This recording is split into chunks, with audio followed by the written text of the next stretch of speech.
On va tout de suite écouter Sergueï Lavrov, le ministre russe des Affaires étrangères.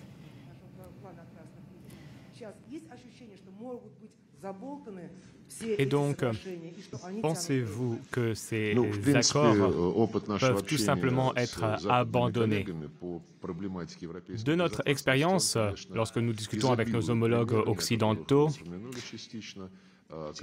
cette expérience est pleine d'exemples tels que celui que vous venez d'évoquer, où quelque chose a été promis et les promesses n'ont pas été tenues.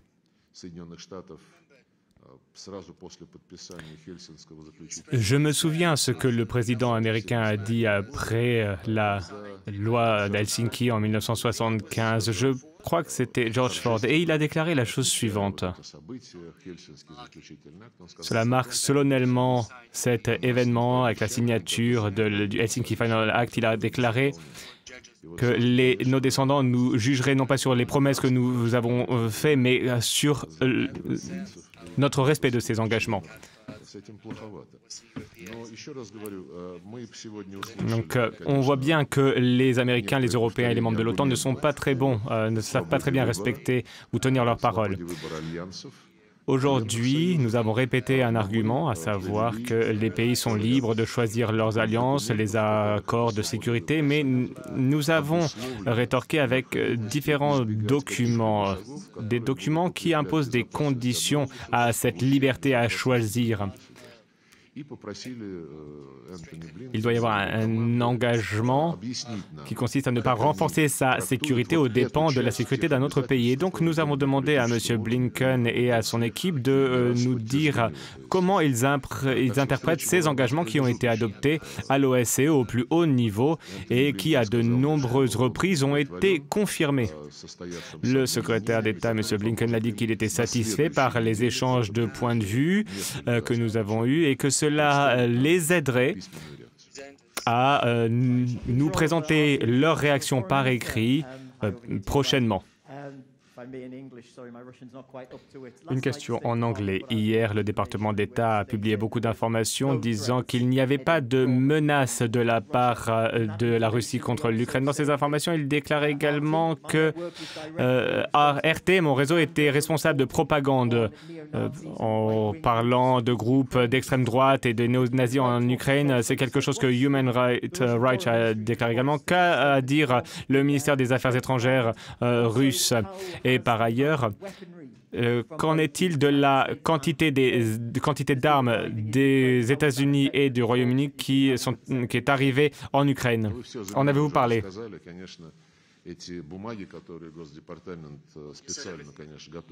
Alors, les documents préparés par le département d'État pour cette réunion, nous n'avons pas pu les voir. Il y a un envoyé spécial qui est chargé de lire ces documents et les réponses ont déjà été données. Je ne pense pas que nous ayons partagé des commentaires supplémentaires sur cette question. Vous allez tout simplement devoir consulter ces documents. Vous pouvez ouvrir un document, lire quelque chose et vous verrez qu'il n'y a vraiment rien.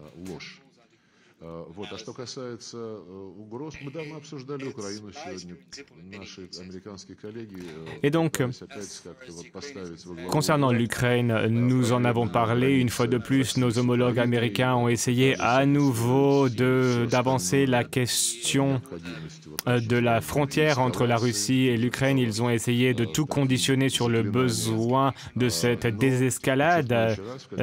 C'est devenu une sorte de mantra pour eux, mais je tiens à répéter à nouveau qu'à la fin de notre réunion, nous nous sommes convenus que la semaine prochaine, les États-Unis vont nous préparer des réponses écrites à toutes nos propositions.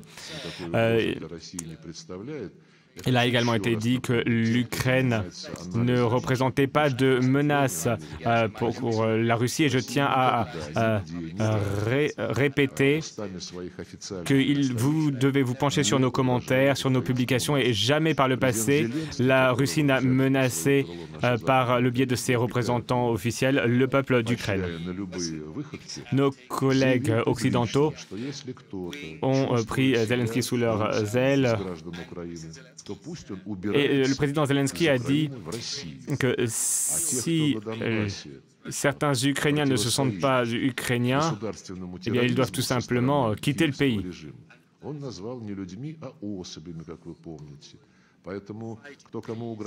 Et ceux qui luttent contre le terrorisme d'État au Donbass, il les a qualifiés non pas de personnes, mais de spécimens.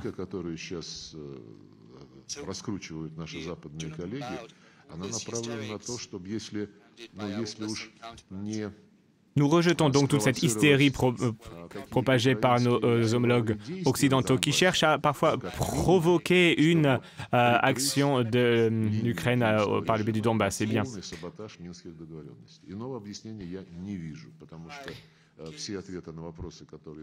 je pense que parfois ils cherchent à cacher les tentatives de Kiev de saboter l'accord de Minsk.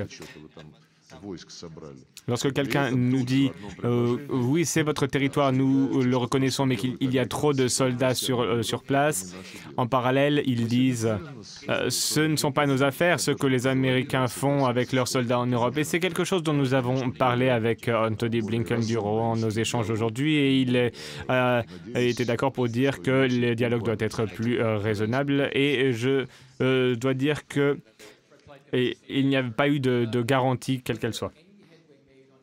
Est-ce que vous avez fait des progrès sur ce qu'a dit la Russie récemment, lorsque vous avez parlé de vos préoccupations liées à la sécurité, et vous sortez de cette réunion peut-être déçu? Comment résumeriez-vous ces échanges? Et quel est le niveau de menace de guerre en Europe aujourd'hui, étant donné lorsqu'on voit autant de troupes s'amasser aux frontières? Beaucoup de personnes se demandent pourquoi la Russie agit-elle aujourd'hui? Pourquoi choisissez-vous d'amasser des soldats aujourd'hui alors que la situation à l'OTAN n'a pas changé ces dernières années?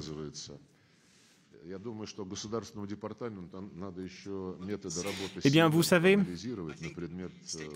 je pense que le département d'État doit analyser comment les choses fonctionnent. Certaines personnes disent que nous avons l'intention d'envahir l'Ukraine, d'attaquer l'Ukraine. Nous avons toujours dit que nous n'avions pas l'intention de le faire. Et lorsque vous dites que cela va se passer, eh bien, vous posez une question ensuite en demandant pourquoi maintenant. C'est une question formulée très bizarrement. Concernant notre approche sur le besoin de mettre un terme à un élargissement infini de l'OTAN vers l'Est, nous avons décidé d'adopter cette approche et le secrétaire Blinken a réaffirmé sa position concernant la possibilité pour chaque État d'organiser sa propre sécurité. J'ai ensuite demandé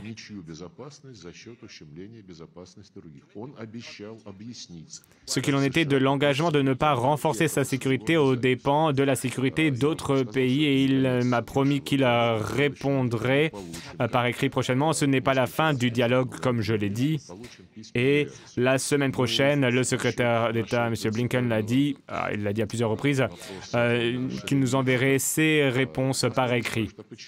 Concernant le principe du non-élargissement infini de l'OTAN, tout le monde nous demande pourquoi. Eh bien, le fait est que cela a été fait contre l'Union soviétique et on voit que l'OTAN travaille toujours contre les intérêts de la Russie et c'est quelque chose qui est entériné dans les documents de création. C'est juste un exemple.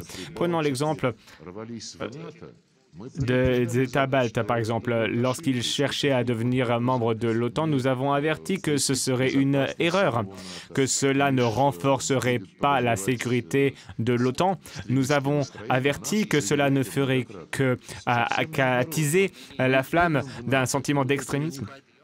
Ils nous ont dit que c'était l'inverse, ils nous ont dit nous allons les accueillir dans l'Alliance et ils seront vos voisins pacifiques, mais c'est l'inverse qui s'est produit. Il y a eu également des minorités, en Pologne par exemple et dans les États baltes, qui ont à l'OTAN et dans l'Union européenne, qui ont un petit peu exacerbé la situation. Une question de... Alors, CNN, soyez un petit peu plus précis sur vos affirmations. Nicolas Ivanov, le secrétaire Blinken a menacé en disant qu'il y aurait une riposte à toute agression en Ukraine. Est-ce que... donc, il va y avoir une réponse écrite à la semaine prochaine. Pensez-vous que quelque chose de différent va se produire? Alors, comme je l'ai dit, nos homologues américains ont essayé de mettre en avant l'Ukraine, de se concentrer sur l'Ukraine lors de nos échanges aujourd'hui. Ils ont leurs préoccupations, mais après nos explications, ils ont compris qu'ils devaient se concentrer sur l'essence de nos propositions. Et des promesses ont été faites. Nous apporter des réponses écrites à nos propositions d'ici la semaine prochaine. Et je suis convaincu que de cette manière, l'Ukraine figurera toujours dans leurs réponses, mais je n'ai pas entendu d'argument aujourd'hui qui corroborerait la position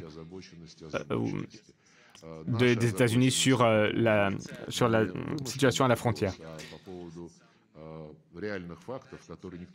Alors, il y a des menaces imaginaires. Nos préoccupations sont des préoccupations sur des faits réels. Personne ne cache le fait que des armes sont en train d'être amenées en Ukraine, que des centaines d'instructeurs militaires sont en train d'arriver en Ukraine. L'UE ne souhaite pas... l'Union européenne intervient également, en plus des États-Unis. Donc, on voit que l'ambition de l'Union européenne pourrait être une tentative de rappeler son existence à tout le monde, car pour le moment, l'Union européenne n'est pas très présente dans nos discussions. Nous avons compris que ce sujet nécessite une forte attention, mais il ne faut pas réduire la question de l'architecture sécuritaire des États-Unis à un seul sujet. Concernant l'Ukraine, M. Blinken a réaffirmé ce que le président Biden a déclaré, à savoir que les États-Unis sont prêts à promouvoir la mise en œuvre des accords de Minsk, et je l'ai encouragé à utiliser leurs influences sur le régime de Kiev pour éviter de saboter cet important document qui est censé mettre un terme au conflit en Ukraine.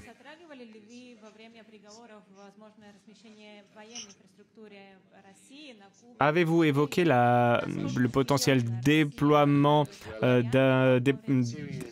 d'infrastructures militaires à Cuba et au Venezuela?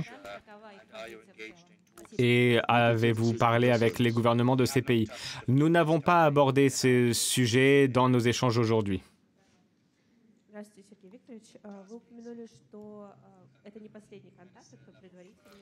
Monsieur Lavrov, bonjour. Vous avez déclaré que ce n'était pas votre dernier contact, que c'était un contact préliminaire. Vous avez dit que vous allez continuer vos échanges après la réception des réponses écrites de la part des États-Unis. Il y aura plus de contacts. Est-il possible d'organiser un sommet? Pouvez-vous commenter sur la décision d'empêcher d'apporter plus d'aide militaire à l'Ukraine, par exemple des munitions et pour de l'artillerie? Le gouvernement de la République tchèque, par exemple, a déclaré qu'il ne souhaite pas être sur la liste des nations non combattantes qui a été rejetée. Alors, je ne peux pas commenter sur ce sujet, mais... Alors, désolé, j'ai oublié votre première question. Oui, est-ce qu'un sommet est possible? Alors, je vous ai dit que nous sommes en train d'attendre les réponses écrites des États-Unis. Une fois que nous les aurons reçues, nous pourrons prévoir une prochaine rencontre, mais ne mettons pas la charrue avant les bœufs. Nous sommes toujours prêts à échanger avec le président Biden, mais les échanges doivent être préparés en amont très sérieusement et nous devons comprendre quelles doivent être les conclusions, les résultats, si nous souhaitons nous rencontrer. Concernant le gouvernement de la République tchèque, nous avons entendu leurs déclarations. Toutefois, alors, bien évidemment, ces mots doivent se traduire en propositions claires, en signaux clairs. Et je ne peux pas commenter sur ce que nos voisins de l'OTAN font, ce que nos voisins de l'Union européenne font concernant l'Ukraine. À de nombreuses reprises, nous avons prévenu que la seule chose que le régime de Kiev faisait était spéculer. spéculer sur cette aide apportée par l'Occident. Une fois que cette hystérie sera terminée, tout le monde verra très clairement que ce régime n'est pas viable pour le pays. Une question de l'Associated Press. Beaucoup de personnes dans le monde sont très préoccupées par ces conversations, ces échanges que vous avez, qu'il y a eu entre vous et M. Blinken. Est-ce que des progrès ont été faits aujourd'hui? Vous avez parlé des propositions, des réponses écrites des États-Unis qui devraient être envoyées la semaine prochaine. Pouvez-vous nous en parler davantage? Est-ce un pas dans la bonne direction? Voyez-vous cela comme une concession de la part des États-Unis? Et combien de temps la Russie va-t-elle être prête à attendre des réponses satisfaisantes?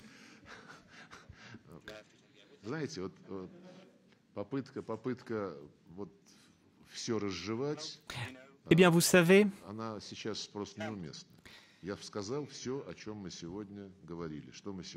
cette tentative de s'intéresser à chaque détail, je ne pense pas que ce ne soit utile aujourd'hui. Je vous ai déjà tout dit ce que je devais vous dire concernant les échanges qui ont eu lieu aujourd'hui. Ils étaient constructifs, ils étaient francs. Je ne sais pas si nous sommes sur la bonne voie ou non. Nous le comprendrons une fois que nous le saurons une fois que nous aurons reçu les réponses des États-Unis par écrit à chaque point que nous avons présenté.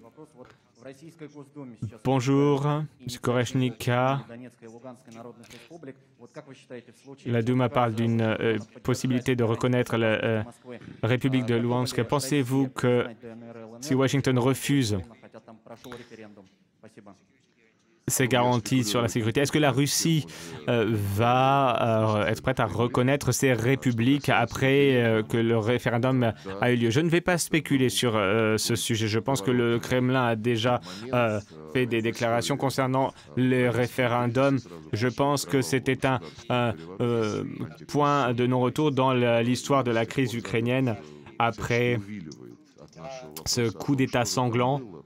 Réellement un moment très important et le département d'État essaie d'éviter ces questions.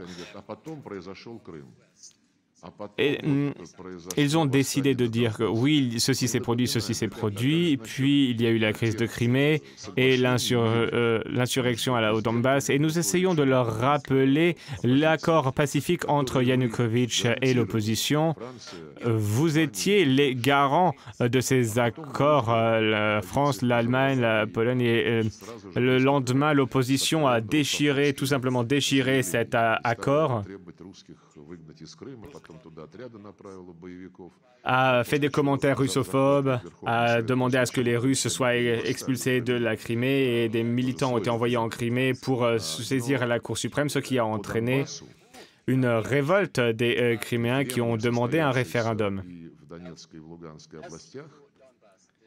Concernant le Donbass, le référendum pour la région de Luhansk, entre autres, a été discuté dans la réunion format Normandie. Lorsque nous avons préparé les accords de Minsk, les dirigeants de France et de l'Allemagne nous ont demandé de persuader les représentants de Donetsk et de Luhansk à signer les accords de Minsk. Et donc, le fait est qu'ils ont décidé d'accepter les Normandie 4 et ils sont venus sur la décision liée à l'indépendance. Et seul à condition que les accords de Minsk soient respectés, à savoir un statut spécial qui devait être offert à ces territoires. Cela devait être entériné dans la constitution ukrainienne et une décentralisation qui était nécessaire également, une amnistie totale et des élections ont dû être une fois de plus organisées. Mais tout a dû être fait en coordination avec le Donetsk et Luhansk. Voilà où nous en sommes. Donc voilà le statut, voilà la situation dans ces territoires. Nous en avons parlé aujourd'hui, nous en avons parlé lorsque le ministre allemand des Affaires étrangères est venu, nous en avons parlé avec les Français également et nous avons déclaré que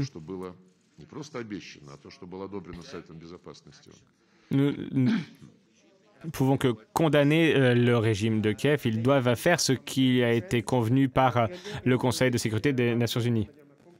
Emmanuel Macron a proposé un nouvel ordre sécuritaire pour faire front face à la Russie. Que pensez-vous de cette nouvelle ordre? Est-ce une provocation pour vous?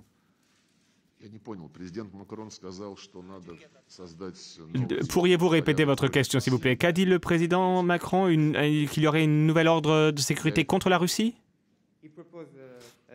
Il a proposé un nouvel ordre de sécurité pour l'Europe et il a déclaré que c'était pour rester fort face à la Russie. Est-ce une provocation pour vous?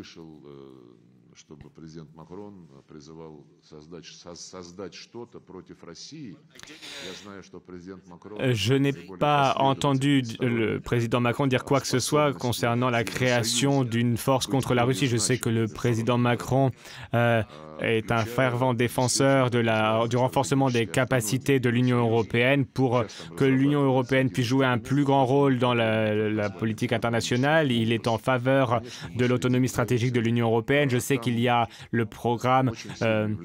un programme stratégique pour l'Union européenne que nous suivons de près. Nous savons qu'il y a une forte influence des russophobes au sein de l'Union européenne et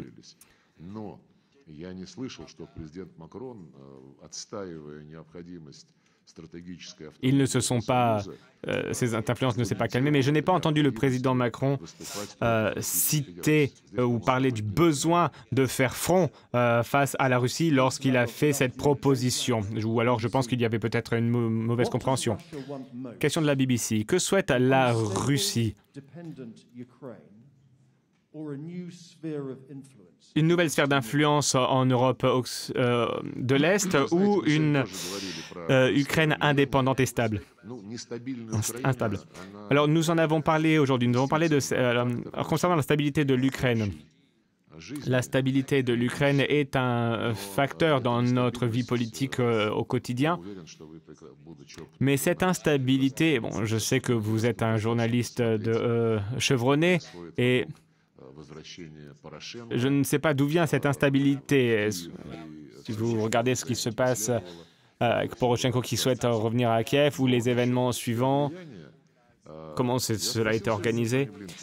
Concernant les sphères d'influence, j'ai demandé à Anthony Blinken aujourd'hui d'expliquer. Le président du Kazakhstan a demandé de l'aide.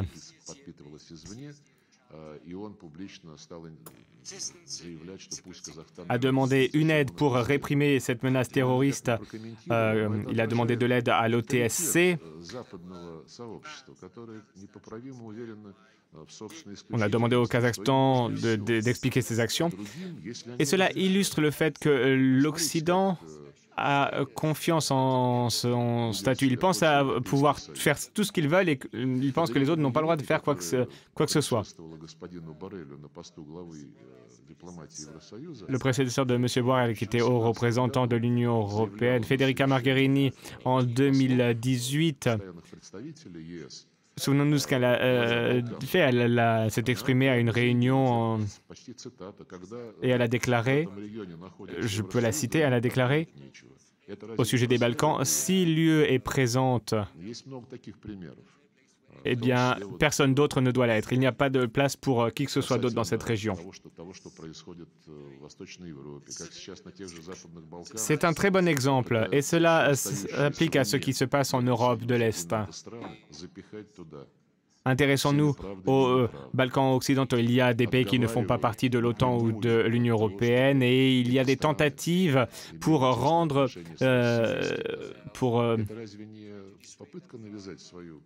dissuader ces pays d'avoir des liens étroits avec la Russie et la Chine. Alors j'imagine que voilà, là, l'Union européenne essaie de renforcer ses sphères d'influence. Alors il y a des sphères d'influence qui viennent de la période coloniale. Certains pays n'ont pas souhaité perdre leur influence après la décolonisation et des sphères d'influence ont été créées afin d'essayer de conserver le pouvoir, un certain contrôle.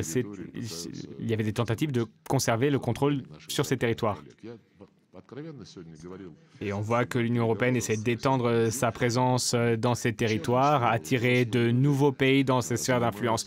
Nous avons parlé avec M. Blinken today. Il est très dommage que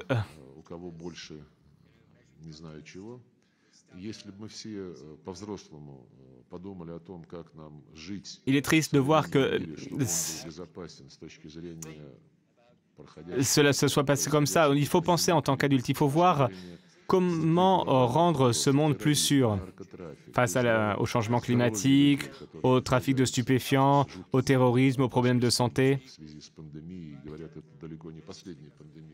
À cause de la pandémie, les gens prennent de grands risques et je crains que ce ne sera pas la dernière pandémie. Voilà les sujets auxquels nous devons nous intéresser au lieu de chercher à réduire ou minimiser tous ces problèmes